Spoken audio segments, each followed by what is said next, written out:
The certified letter arrived on a Tuesday at 3:15 in the afternoon. I was reviewing structural load capacities for a downtown high-rise when the courier impatiently demanded my signature. Inside the heavy envelope was a death certificate for my grandfather Walter and a formal legal notice from a state probate court. My parents had buried him 3 weeks ago in absolute secrecy without ever telling me he had passed. But in their rush to erase me from his final moments, they made one fatal miscalculation. They could not bury his last will and testament. I was not just intentionally left out of the funeral to keep me in the dark. I was formally named the sole beneficiary of his $42 million antique art collection. Drop a comment and let me know, what is the craziest thing you have ever discovered about your family's secret history? I am reading every one of them. For 29 years of my life, I was strictly the backup plan. The draft blueprint you keep in the bottom drawer just in case the primary project fails. My younger sister, Sarah, was the golden child, the gleaming, flawless facade that my parents, David and Linda, presented to their high society world. I was just the quiet architectural designer they actively ignored, unless they needed someone to fix a sudden structural flaw in their own messy lives. The invisible chain of the survivor is a strange, insidious thing. You get so incredibly used to carrying the heavy weight of their unrealistic expectations, their quiet dismissals, and their subtle, daily emotional neglect that you actually start believing you are the one holding the entire family structure together. You begin to think the silence is your personal shield. But it is not a shield, it is just a leash. I sat at my drafting table for hours, the heavy parchment of the legal notice resting right over my intricate schematics. I did not cry.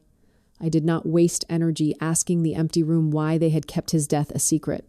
I just opened my laptop and started connecting the data points. Anger was not loud this time. It was entirely clinical. It was a meticulous audit of 3 decades of emotional extraction. My grandfather, Walter, was the only human being in that lineage who ever truly saw me. A renowned antiquarian and historian, he taught me from a young age that true lasting value is always hidden beneath thick layers of dust and time. My parents hated him for his immense wealth, and they deeply resented me for actually understanding his mind. Now, looking at the court documents, the math was painfully clear.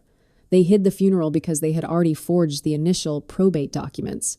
They were trying to quietly seize the massive collection before the state executor could ever notify me of my rights. They thought I was too docile to notice a discrepancy, too conditioned by years of neglect to ever challenge their authority. But they entirely forgot that architects are professionally trained to find the hidden weak points in any foundation. I rubbed my eyes, momentarily trying to summon a shred of familial regret, but there was only pure, unadulterated clarity. This was not a mental breakdown. It was a precise balance sheet. And my parents were about to go entirely bankrupt. I walked directly into the belly of the beast exactly 48 hours later. It was the schedule for our routine, mandatory first-of-the-month family dinner at their sprawling suburban estate. The dining room air was thick and suffocating, aggressively draped in the manufactured, expensive elegance my mother had spent her adult life curating. The antique silver was flawlessly polished. The welcoming smiles were deeply practiced and entirely hollow. I sat quietly across from my father, David, closely watching him carve the prime roast with the steady, arrogant hands of a man who firmly believed he owned the world. Sarah was sitting to my left, aggressively busy scrolling on her smartphone, entirely oblivious to the massive tectonic plates quietly shifting right beneath the polished oak table. Your poor grandfather, my mother sighed dramatically, swirling her expensive glass of imported Merlot. It is honestly so tragic how his mind is rapidly failing him these days. The private doctors say he barely remembers his own name anymore. I took a very slow, measured sip of my wine.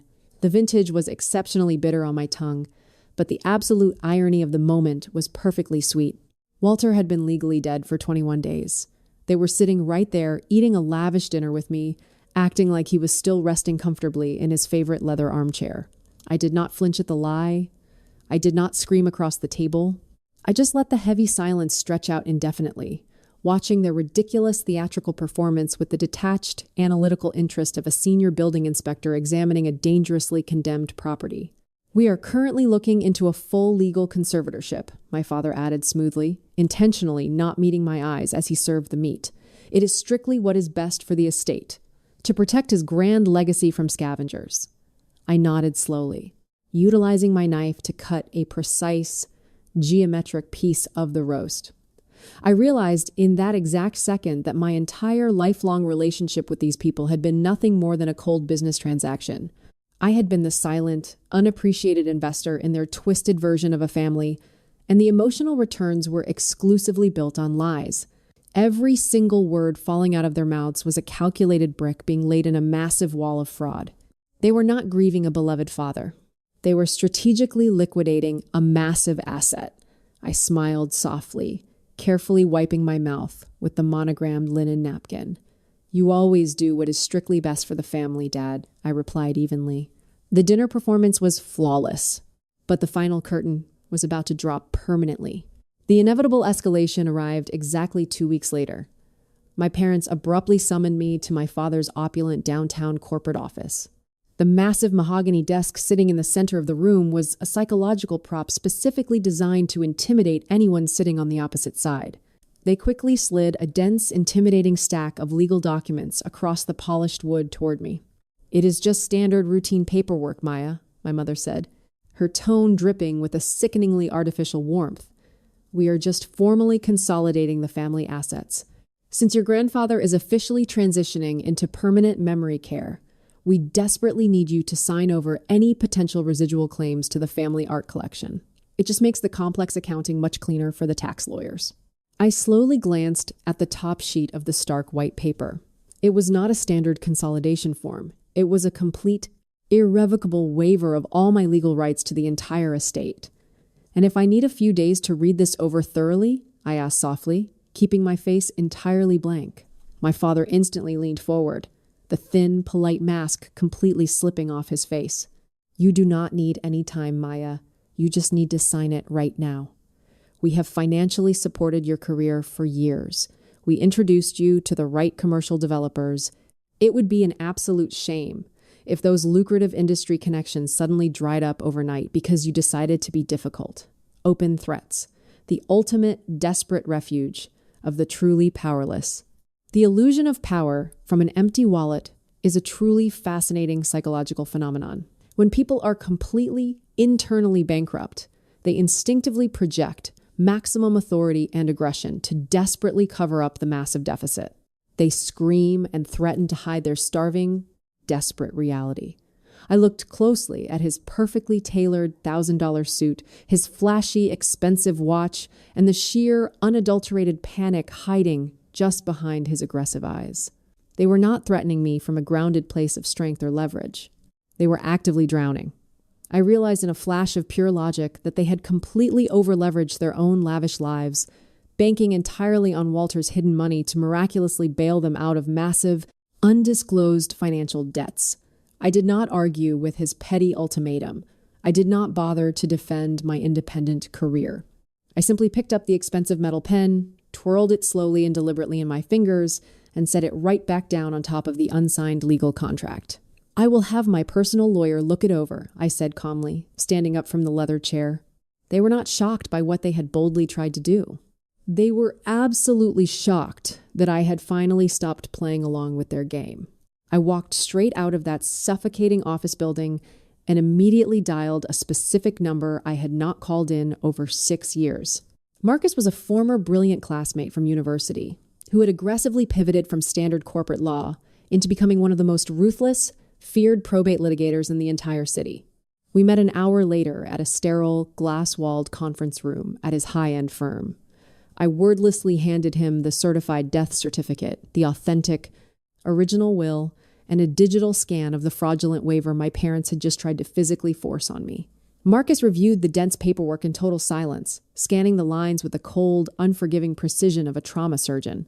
"They illegally forged the initial executor filing with the county," he said quietly, rhythmically tapping his pen against the glass desk. "This is straight felony fraud.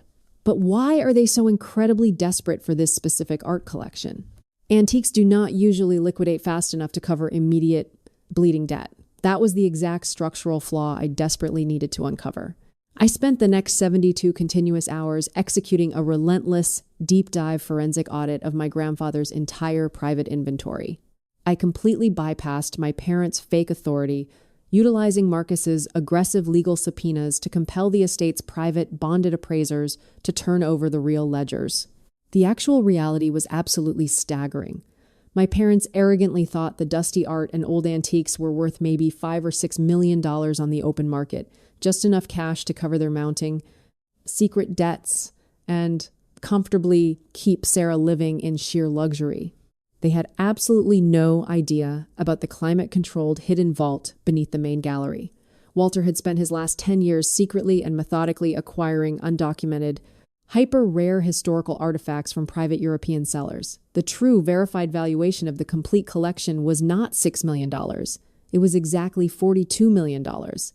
I sat entirely still, staring blankly at the glowing spreadsheet on my dual monitors. This was no longer just about a forged signature on a Tuesday afternoon. This was grand larceny on a massive, institutional scale. I immediately began legally compiling every single email, every falsified financial document, and every lying text message my mother had sent me over the last year detailing my grandfather's fake failing mind. I was no longer building a simple legal defense to protect my assets. I was engineering a total, catastrophic demolition of their entire lives. The final, lethal piece of the architecture revealed itself on a cold, rainy Thursday evening.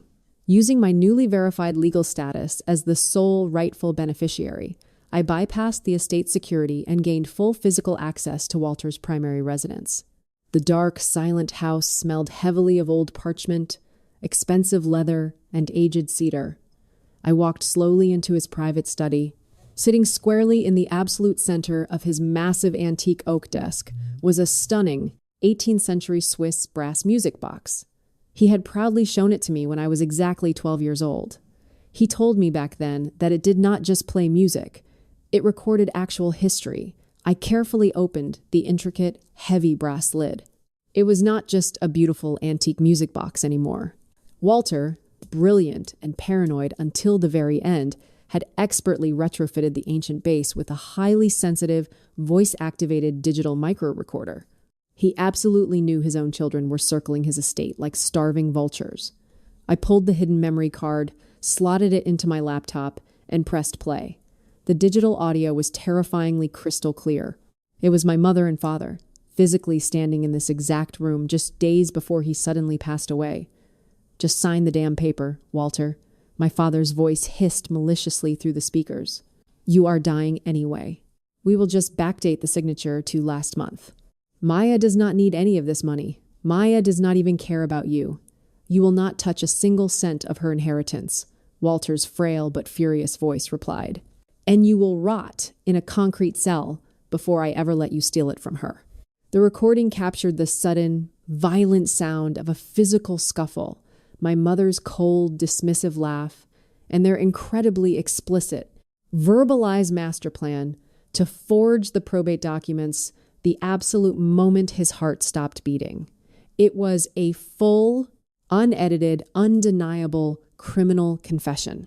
The ultimate execution of judgment took place the following Saturday night at the city's highly publicized annual Architectural Heritage Gala. My parents were seated proudly at the primary head table, acting as the very picture of elite, untouchable society, comfortably mingling with powerful judges, wealthy real estate developers, and local politicians. They were completely expecting me to quietly surrender to their demands on Monday morning. I bypassed my assigned table and walked purposefully to the elevated audiovisual control booth overlooking the massive ballroom. I silently handed the lead sound technician a crisp $100 bill and my encrypted USB drive. I stepped confidently up to the main center stage microphone just as my arrogant father was loudly tapping his crystal glass, raising it high for a toast to the concept of family legacy. "Good evening, everyone," I said calmly, my voice echoing sharply through the grand cavernous ballroom. My father loves to talk endlessly about family legacy. But true, lasting legacy is never just inherited. It is permanently recorded. I gave the technician the exact signal. The raw, unfiltered music box recording blasted at maximum volume through the state-of-the-art surround sound system. Every single vicious word of their illegal extortion, their calculated fraud, and their absolute cruelty bounced violently off the vaulted ceilings. My mother dropped her expensive champagne flute in pure shock. It shattered loudly against the polished marble floor, splashing wine everywhere. My father turned the sickening color of wet, gray ash, his mouth hanging open in sheer terror. The heavy silence that instantly followed in that crowded room was absolute and suffocating.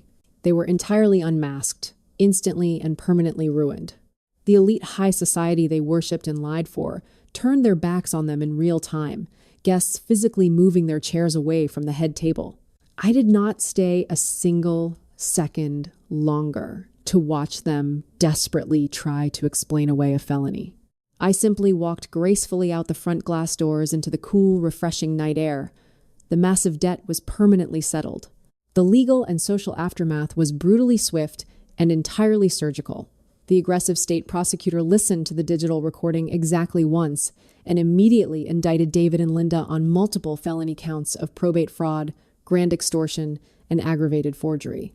The banks rapidly called in their over-leveraged loans. They completely lost the suburban estate, the exclusive country club memberships, and the entire pathetic facade they had built their worthless lives upon. Sarah desperately tried to call my cell phone a dozen times, sobbing uncontrollably, begging for a massive cash loan just to keep her luxury apartment from going into foreclosure. I permanently blocked her number without a second thought. I officially and legally excommunicated all three of them from my entire life. It was not an emotional, tearful severing. It was a strictly necessary clinical excision of deep-rooted rot. With the $42 million estate fully and legally secured in my name, I did not go out and buy a luxury yacht or a massive mansion. I immediately established the Walter Foundation for Architectural Preservation, completely dedicating the massive endowment to saving historical properties across the country. The justice of the seed planter is beautifully simple and deeply logical. You cannot ever build a strong, lasting house on a fundamentally poisoned foundation. When you are forced to inherit structural rot, you do not try to cheaply paint over it. You violently bulldoze it to the ground, clear the poisoned earth, and plant something entirely new that will easily outlive the memory of the terrible architects who actively tried to destroy you. The ultimate power in this equation was never actually in the millions of dollars. The true power was in completely breaking the toxic cycle. I have come to deeply realize that you absolutely cannot heal your mind or your heart in the exact same toxic environment that originally broke you. Forgiveness is not always a gift meant for the other person. Sometimes it is the only viable way to finally set yourself free from their heavy chains. But true forgiveness absolutely does not ever mean granting them access to your life again. I built a beautifully peaceful life, constructed entirely on my own uncompromising terms, brick by honest brick. If you have ever had to aggressively build your own foundation from scratch because the one you were handed was completely rotten, tell me your story in the comments below. And if this journey resonated with you, subscribe to the channel. We are just getting started.